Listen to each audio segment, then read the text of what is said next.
चंद्रभागेच्या काठावर वसलेलं एक शांत, साधं आणि पवित्र गाव. सकाळची कोवळी ऊन नदीच्या पाण्यावर चमकत होती. मंद वारा वाहत होता. मंदिरातील घंटांचा आवाज वातावरणात घुमत होता. आणि त्याच गावात राहत होता एक तरुण.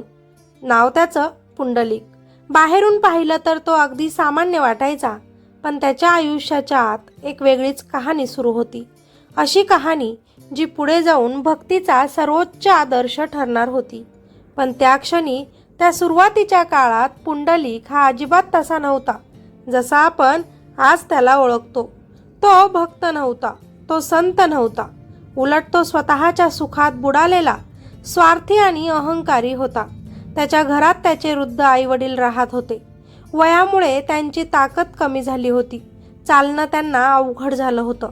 त्यांच्या डोळ्यांची दृष्टी मंदावली होती आणि आता खऱ्या अर्थाने त्यांना त्यांच्या मुलाच्या आधाराची गरज होती, प्रेमाची गरज होती आणि सर्वात महत्त्वाचं म्हणजे आपल्या मुलाच्या सहवासाची गरज होती. पण दुर्दैवाने तो त्यांचा मुलगा म्हणजेच पुंडलिक त्यांच्या भावनांना समजून घेण्यास पूर्णपणे अपयशी ठरत होता. त्याचं लक्ष फक्त स्वतःच्या आयुष्यावर होतं. त्याच्या इच्छा, त्याच्या आवडी, त्याचं सुख इतकंच त्याला महत्त्वाचं वाटायचं. आईवडील काही बोलले की त्याला त्यांचा खूप राग यायचा. त्यांच्या छोट्या छोट्या गरजाही त्याला ओझं वाटायच्या. मी का करावं हे सगळं, असा प्रश्न त्याच्या मनात सतत यायचा.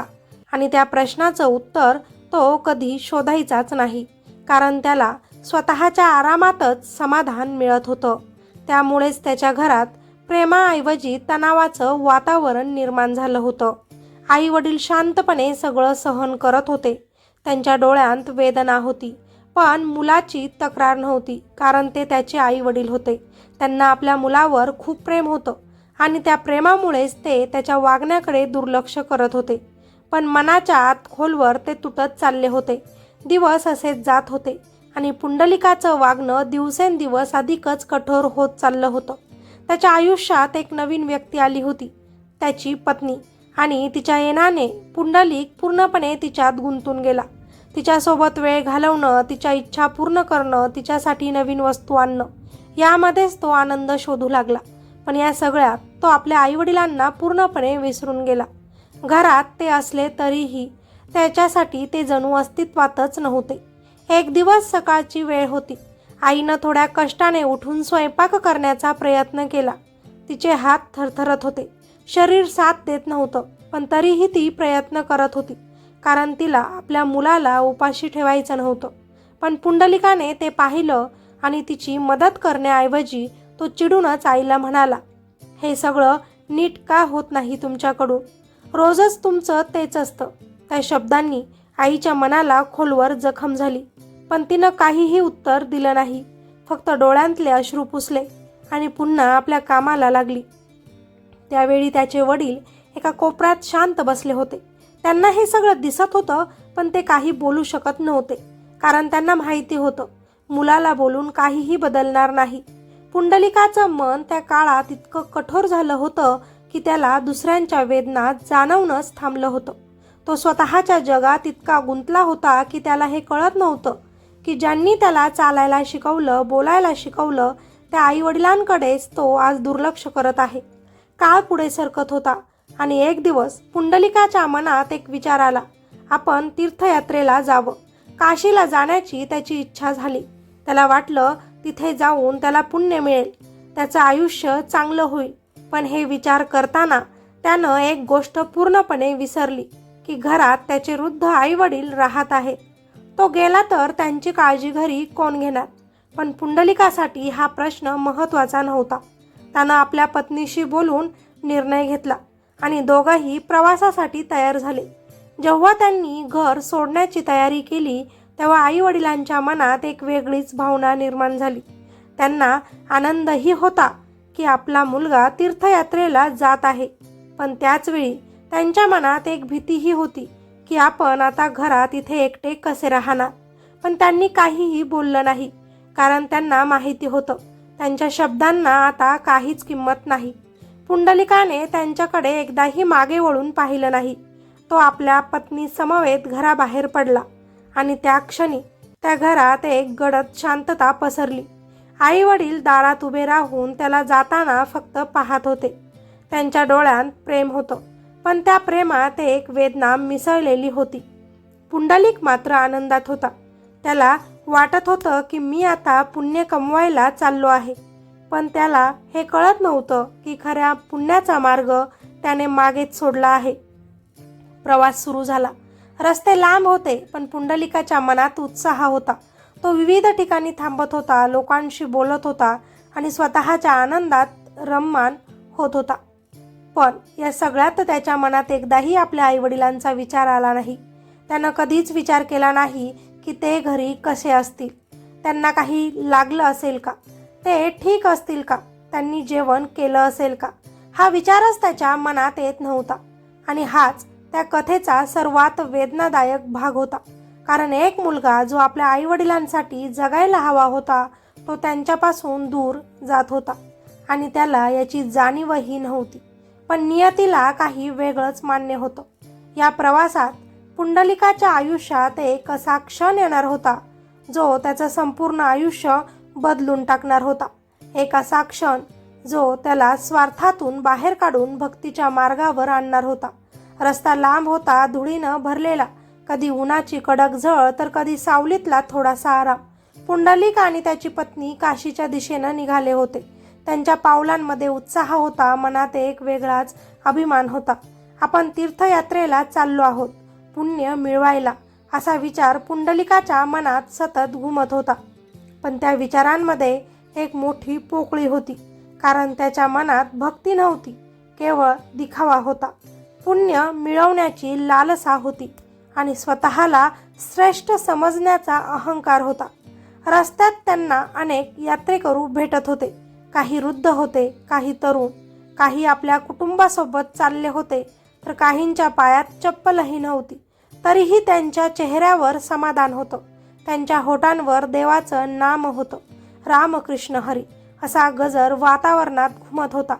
पण पुंडलिक मात्र त्या सगळ्यांकडे एक वेगळ्याच नजरेनं पाहत होता. त्याला वाटायचं, हे लोक किती साधे सरळ आहेत, मला यांच्यासारखं अजिबात व्हायचं नाही, मी खूप वेगळा आहे. त्याच्या मनातली ही भावना त्याला हळूहळू आतून रिकामं करत होती. पण त्याला त्याची जाणीव नव्हती.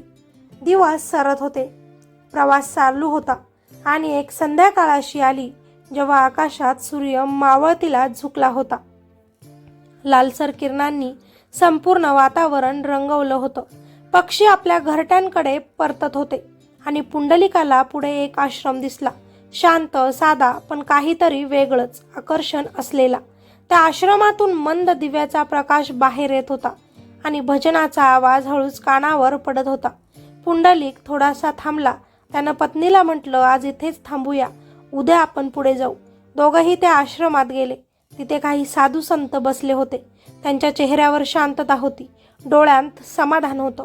त्यांनी पुंडलिकाचं स्वागत केलं, त्याला राहायला जागा दिली, साधं जेवण दिलं आणि विश्रांती घेण्यास सांगितले. पुंडलिकाने आजूबाजूला पाहिलं. आश्रमात कोणताही दिखावा नव्हता, ना श्रीमंती ना भपका, पण तरीही तिथे एक वेगळीच ऊर्जा होती, एक शांतता जी त्यानं कधीच अनुभवली नव्हती. रात्रीचं जेवण झालं, सगळे झोपायला गेले, पण पुंडलिकाला झोप येत नव्हती. त्याच्या मनात विचार चालू होते, हे लोक इतके शांत कसे, यांना काहीच चिंता नाही का. तो इकडे तिकडे फिरत होता आणि तेव्हाच त्याच्या नजरेस एक विचित्र दृश्य पडलं. आश्रमाच्या एका कोपऱ्यात 3 स्त्रिया दिसत होत्या. त्या साध्या कपड्यांत होत्या, पण त्यांच्या अंगावर माती लागलेली होती, केस विस्कटलेले, चेहऱ्यावर थकवा. त्या शांतपणे काम करत होत्या, झाडू मारत होत्या, साफसफाई करत होत्या. त्यांच्या हालचालीत एक वेगळंच समर्पण होतं, जणू त्या कोणत्याही अपेक्षेशिवाय सेवा करत होत्या. पुंडलिकाने हे दृश्य पाहिलं आणि त्याच्या मनात कुतूहल निर्माण झालं. या कोण आहेत आणि इतक्या रात्री का काम करत आहेत? तो थोडासा लपून त्यांना पाहत राहिला. त्या तिघीही कोणाशीही न बोलता आपलं काम करत होत्या. त्यांनी पूर्ण आश्रम साफ केला, प्रत्येक कोपरा स्वच्छ केला आणि मग त्या आश्रमाबाहेर निघाल्या. पुंडलिक त्यांच्या मागे गेला. थोड्या अंतरावर एक नदी वाहत होती. त्या तिघीही नदीकाठी गेल्या आणि पाण्यात उतरल्या. पुंडलिक दूर उभा राहून सगळं पाहत होता आणि पुढच्याच क्षणी त्यानं जे पाहिलं त्याने त्याचा श्वास थांबवला. ज्या स्त्रिया काही क्षणापूर्वी मातीनं माखलेल्या होत्या त्या आता तेजस्वी दिसत होत्या. त्यांच्या अंगावर एक दिव्य प्रकाश होता. चेहऱ्यावर विलक्षण तेज होतं. जणू त्या साध्या स्त्रिया नसून काहीतरी अलौकिक शक्ती होत्या.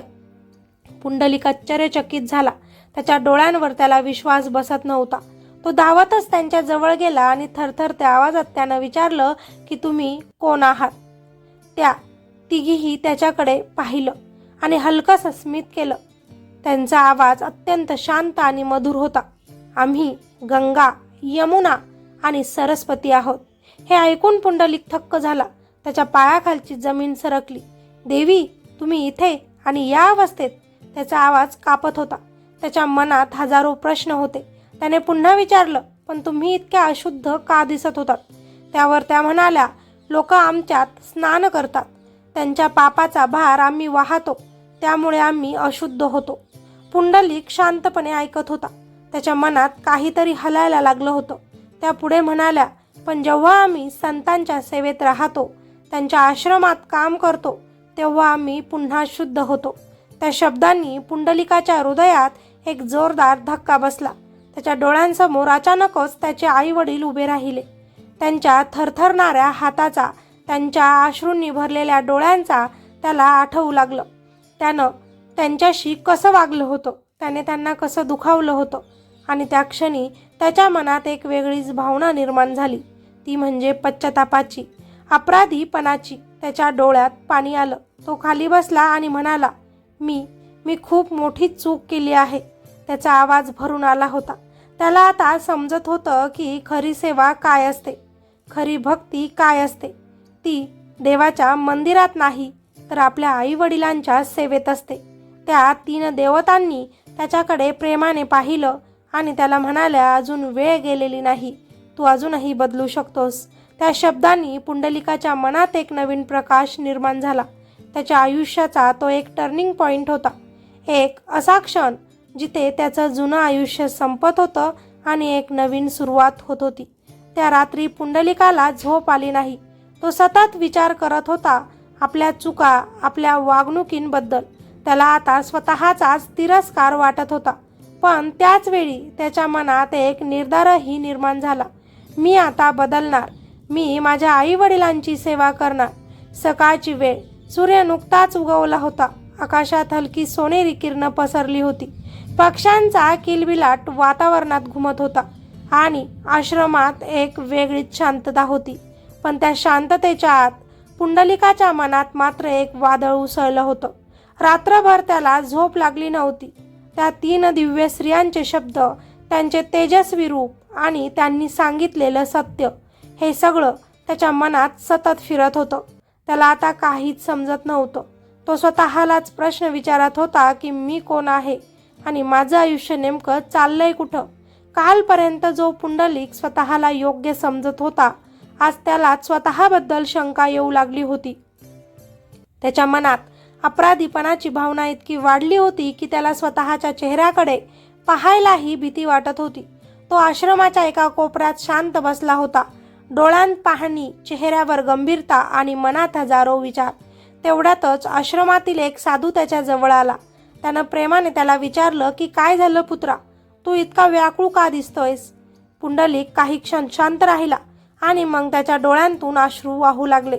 त्याने सगळं सांगितलं की काल रात्रीचं दृश्य, त्या 3 स्त्रिया, त्यांचं रूप आणि त्यांनी सांगितलेलं सत्य. साधू शांतपणे सगळं ऐकत होता. त्याच्या चेहऱ्यावर एक हलकंसं स्मित होतं, जणू त्याला आधीपासूनच सगळं माहिती होतं. त्याने पुंडलिकाच्या डोक्यावर हात ठेवला आणि म्हणाला, तू भाग्यवान आहेस की तुला सत्याचं दर्शन झालं आहे. पुंडलिक थोडासा चकित झाला. सत्य? तो म्हणाला, हो, तेच सत्य, जे प्रत्येकाला कधी ना कधी समजतं, पण फार कमी लोक ते स्वीकारतात. साधू पुढे म्हणाला, देवाला शोधायला लोक दूर दूर जातात, तीर्थयात्रा करतात, पण खरा देव कुठे आहे हे त्यांना समजत नाही. पुंडलिक मन लावून ऐकत होता.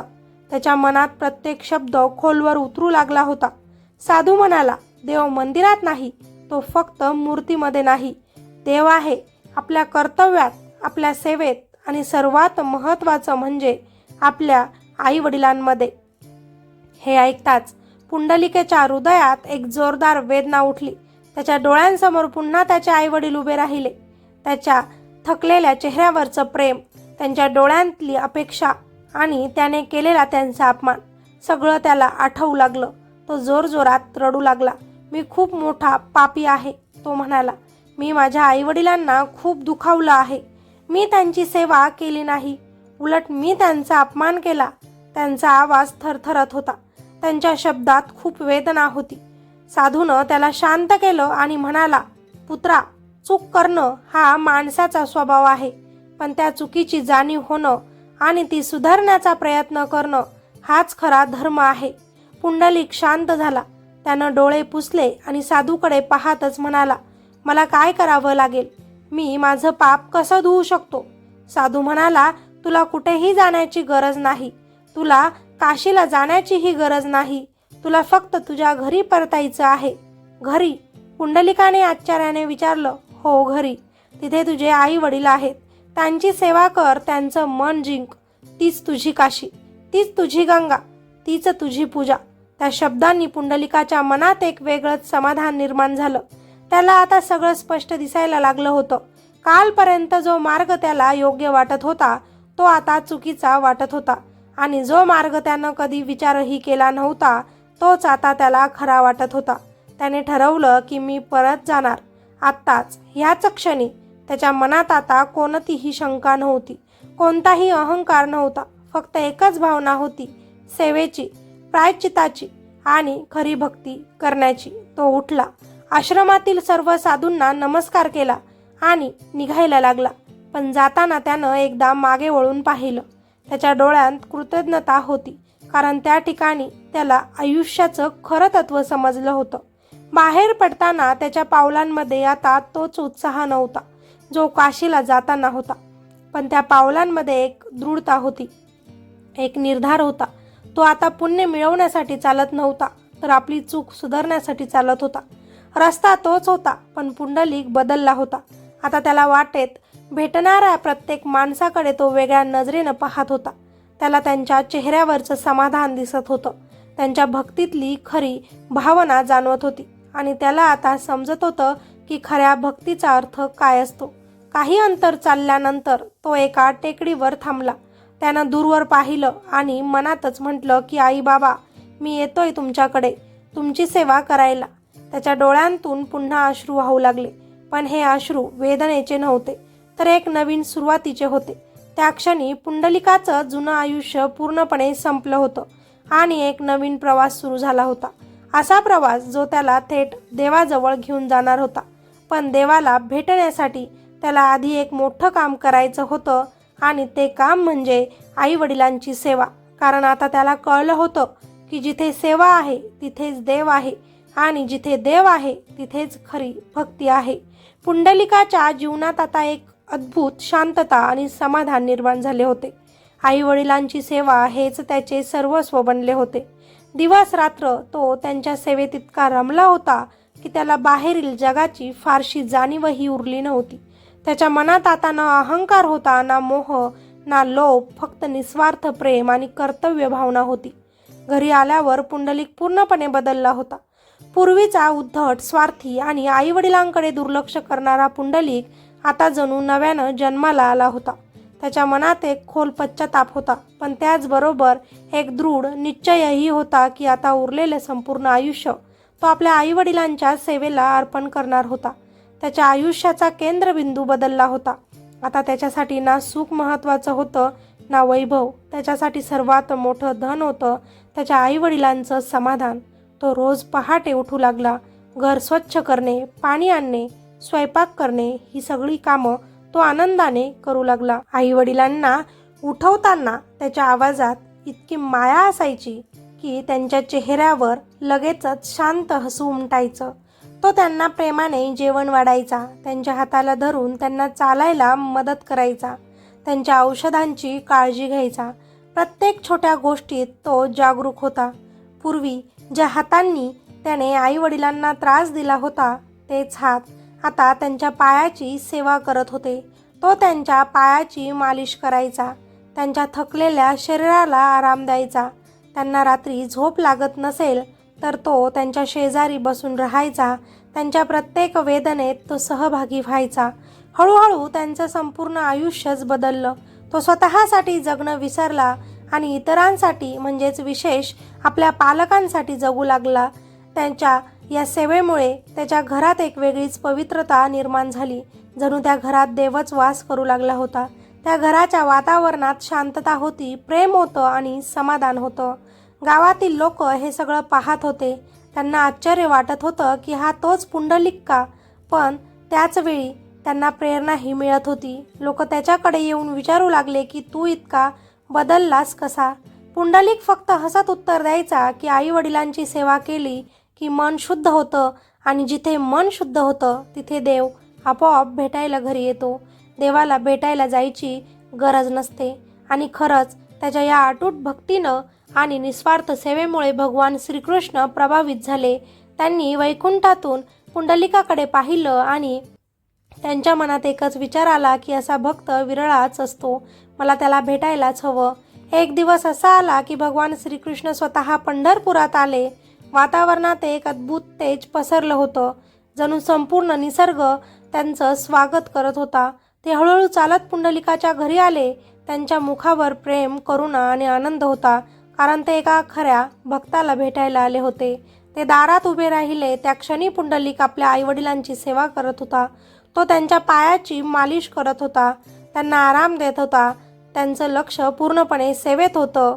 त्याला बाहेर कोण आलं आहे याचीही अजिबात जाणीव नव्हती. भगवान श्रीकृष्णांनी प्रेमाने हाक मारली की पुंडलिका, मला भेट, मी आलोय. त्यांचा आवाज मधुर होता, करुणेनं भरलेला होता. पण पुंडलिकाने त्या क्षणी बाहेर पाहिलं नाही. त्याने शांतपणे उत्तर दिलं की हे देवा, मी आता माझ्या आईवडिलांची सेवा करत आहे, त्यामुळे तुम्ही थोडा वेळ बाहेरच थांबा. हे ऐकून देव आनंदित झाले, कारण त्यांना हवं होतं तेच भक्तीचा सर्वोच्च आदर्श. पुंडलिकाने जवळची एक वीट उचलली आणि दाराकडे फेकली आणि तो म्हणाला, या विटेवर उभं राहा, मी येतोच. त्याचा आवाज नम्र होता पण ठाम होता. तो आपल्या कर्तव्यातून हटणार नव्हता, मग देव आले असले तरीही. भगवान श्रीकृष्ण त्या विटेवर उभे राहिले. त्यांनी हात कमरेवर ठेवले आणि शांतपणे वाट पाहू लागले. त्यांच्या चेहऱ्यावर राग नव्हता, नाराजी नव्हती, फक्त समाधान होतं, कारण त्यांना कळलं होतं की हा भक्त खऱ्या अर्थाने भक्ती करत आहे. हीच ती मुद्रा, हात कमरेवर, विटेवर उभे, जी आज आपण विठ्ठलाच्या मूर्तीमध्ये पाहतो. वेळ पुढे सरकत होता पण भगवान तिथेच उभे राहिले. त्यांनी कोणतीही घाई केली नाही, कारण जिथे सेवा चालू असते तिथे देवाला प्रतीक्षा करायला आवडतं. शेवटी पुंडलिकाने आपली सेवा पूर्ण केली. त्याने आपल्या आईवडिलांना आराम दिला, त्यांना झोपवले आणि मग तो बाहेर आला. बाहेर येताच त्यानं भगवान श्रीकृष्णांना पाहिलं. ते अजूनही त्याच विटेवर उभे होते. तो क्षण अस्मरणीय होता.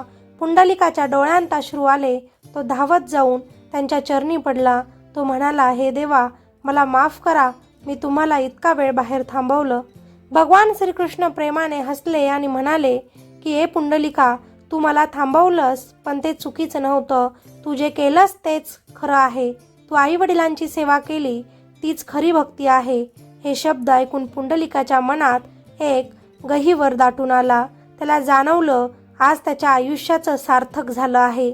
भगवान पुढे म्हणाले, लोक मला मंदिरात शोधतात, पूजा करतात, मंत्र म्हणतात, पण खरी भक्ती म्हणजे सेवा, कर्तव्य आणि नम्रता, आणि तू हे तिन्ही जपलेस.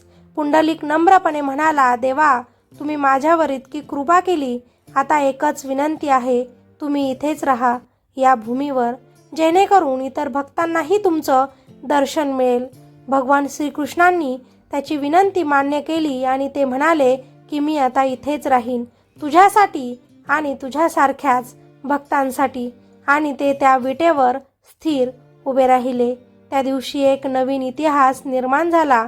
भगवान श्रीकृष्ण त्या रूपात विठ्ठल म्हणून ओळखले जाऊ लागले आणि त्या पवित्र स्थानाला पंढरपूर म्हणून मान मिळाला. हळूहळू त्या ठिकाणी मंदिर उभारलं गेलं. दूरदूरून भक्त येऊ लागले. वारकरी परंपरेची सुरुवात झाली. लोक टाळ मृदुंग घेऊन अभंग गात विठ्ठल विठ्ठल असा गजर करत पंढरपुराकडे चालू लागले. पण या सगळ्यांच्या मागे एकच सत्य होतं, एका भक्ताची निस्वार्थ सेवा. भगवान विठ्ठल पंढरपुरात विटेवर उभे राहिले आणि पुंडलिकाच्या भक्तीची कीर्ती सर्वत्र पसरली. भगवान विठ्ठल त्या विटेवर उभे असताना पुंडलिकाच्या जीवनात कोणताही बदल झाला नाही. त्याच्या दिनचर्येत तीच सातत्य, तीच नम्रता आणि तीच सेवा होती. पहाट होताच तो उठायचा, घर साफ करायचा, आई वडिलांसाठी पाणी गरम करायचा, त्यांना स्नान घालायचा, अन्न तयार करायचा आणि अत्यंत प्रेमाने त्यांना जेवायला घालायचा. त्याच्या प्रत्येक कृतीत भक्तीची गोडी होती. त्याच्या मनात आता एकच भावना होती, माझे आई वडील हेच माझे विठ्ठल आहेत. पुंडलिकाच्या या सेवाभावाने केवळ त्याचे घरच नव्हे तर संपूर्ण गाव बदलू लागले. लोक त्याच्याकडे पाहून प्रेरित होत होते. अनेक जण त्याच्याकडे येऊन विचारायचे की तू इतक्या प्रेमाने सेवा कशी करतोस? तुला कधी कंटाळा येत नाही का? पुंडलिक हसतच उत्तर द्यायचा की जिथे प्रेम असते तिथे कंटाळा नसतो आणि जिथे सेवा असते तिथेच आपला देव असतो. हळूहळू गावातील लोकांनीही आपल्या आईवडिलांची सेवा करण्यास सुरुवात केली. घराघरात प्रेम वाढू लागले, भांडणे कमी झाली आणि एक नवीन संस्कार रुजला, पालक सेवा हीच खरी पूजा. दरम्यान पंढरपूर हे एक पवित्र तीर्थक्षेत्र बनू लागले. दूर दूरून लोक विठ्ठलाच्या दर्शनासाठी आता येऊ लागले. वारकरी परंपरेची सुरुवात झाली. लोक टाळ मृदुंग घेऊन विठ्ठल विठ्ठल जय हरी विठ्ठल असा गजर करत चालत येऊ लागले. त्यांच्या मनात विठ्ठलाचे प्रेम होते, पण त्याचबरोबर पुंडलिकाच्या सेवा भावाचेही मोठे स्नान होते. पुंडलिक मात्र या सगळ्या गोष्टींपासून अलिप्त राहिला. त्याला ना प्रसिद्धीची इच्छा होती ना लोकांच्या कौतुकाची. तो फक्त आपल्या कर्तव्यात रमला होता. त्याच्यासाठी प्रत्येक दिवस हा एक साधना होता, सेवेची साधना. एक दिवस काही भक्त पुंडलिकाकडे आले आणि म्हणाले, तू खूप भाग्यवान आहेस की भगवान स्वतः तुझ्या घरी आले. तू किती मोठा भक्त आहेस. पुंडलिक नम्रतेने म्हणाला की मी काही मोठा नाही, मी फक्त माझे कर्तव्य करत आहे. जर प्रत्येकाने आपल्या आईवडिलांची सेवा केली तर प्रत्येकाच्या घरी विठ्ठल येईल. त्याच्या या शब्दांत एक गूढ सत्य दडले होते. देवाला शोधण्यासाठी दूर जाण्याची गरज नाही, तो आपल्या घरातच आहे, आपल्या पालकांच्या रूपात. काळ पुढे सरकत होता, पण पुंडलिकाची सेवा काही थांबत नव्हती. त्याच्या आईवडिलांचे वय वाढत होते, त्यांची तब्येत कमकुवत होत होती, पण पुंडलिकाची सेवा अधिकच वाढत होती. तो त्यांची अधिकच काळजी घेत होता, त्यांना अधिकच प्रेम देत होता. एका रात्री त्याची आई खूप अशक्त झाली होती. पुंडलिक तिच्या शेजारी बसून तिचा हात धरून होता. तिच्या डोळ्यात प्रेम आणि समाधान होते. ती हळू आवाजात म्हणाली की बाळा, तू आमच्यासाठी खूप काही केलंस, आम्ही खूप भाग्यवान आहोत. पुंडलिकाच्या डोळ्यात अश्रू आले. तो म्हणाला, आई, हे माझे कर्तव्य आहे. तुम्ही मला जन्म दिला, मला वाढवले. मी जे काही करतोय ते त्याच्या बदल्यात काहीच नाही. त्या क्षणी त्याच्या आई वडिलांच्या चेहऱ्यावर एक दिव्य शांतता होती. त्यांनी आपल्या मुलाच्या सेवेमुळे जीवनात पूर्ण समाधान अनुभवले. भगवान विठ्ठल हे सर्व पाहत होते. ते विटेवर उभे राहून प्रत्येक क्षणाचे साक्षीदार होते. त्यांना पुंडलिकाचा अभिमान वाटत होता. त्यांनी जगाला एक संदेश दिला, भक्ती म्हणजे केवळ देवळात जाणे नाही, तर आपल्या कर्तव्याचे पालन करणे आहे. पुंडलिकाच्या जीवनाने एक नवा मार्ग दाखवला. सेवा हीच साधना, सेवा हीच पूजा. पुढे वारकरी परंपरेत एक सुंदर विचार रुजला. ज्ञानदेव माऊली, तुकाराम महाराज आणि इतर संतांनीही पुंडलिकाच्या सेवाभावाला मान दिला. पंढरपूरची वारी ही केवळ एक यात्रा नाही, तर ती भक्ती, प्रेम आणि सेवाभावाचा उत्सव आहे. आजही लाखो लोक आषाढी आणि कार्तिकी एकादशीला पंढरपूरला जातात. ते विठ्ठलाचे दर्शन घेतात, पण त्याचबरोबर पुंडलिकाची आठवणही ठेवतात. कारण विठ्ठलाला पंढरपुरात आणणारा भक्त म्हणजे पुंडलिक. ही कथा आपल्याला एक अमूल्य धडा देते. आई वडिलांची सेवा हीच खरी पूजा आहे. त्यांच्या चरणातच स्वर्ग आहे आणि जो आपल्या पालकांची मनापासून सेवा करतो त्याच्यावर भगवान स्वतः प्रसन्न होतात. पुंडलिकाने हे सिद्ध करून दाखवले की देव शोधायचा असेल तर प्रथम आपल्या घरातच पहा. आजही जेव्हा आपण विठ्ठलाची मूर्ती पाहतो, विटेवर उभे, हात कमरेवर, तेव्हा ती फक्त एक मूर्ती नसते, तो एक संदेश असतो, एक स्मरण असतं की देव आपल्या भक्तांसाठी थांबू शकतो, पण भक्तांनी आपलं कर्तव्य सोडू नये. ही कथा आपल्याला शिकवते की खरी भक्ती म्हणजे फक्त पूजा नाही, खरी भक्ती म्हणजे सेवा, कर्तव्य आणि नम्रता. आई वडिलांची सेवा हीच सर्वात मोठी पूजा आहे. जर आपण मनापासून आपल्या पालकांची सेवा केली तर देवाला आपल्या घरी यावंच लागतं, कारण जिथे सेवा आहे तिथेच विठ्ठल आहे. हे पुंडलिकाची कथा तुम्हाला आवडली असेल तर खाली कॉमेंटमध्ये विठ्ठल विठ्ठल लिहायचं अजिबात विसरू नका. कथेला लाईक नक्की करा आणि चॅनलवर नवीन असाल तर आपल्या चॅनलला सबस्क्राईब करायला देखील अजिबात विसरू नका. भेटूया अशाच एका नवीन व्हिडिओमध्ये.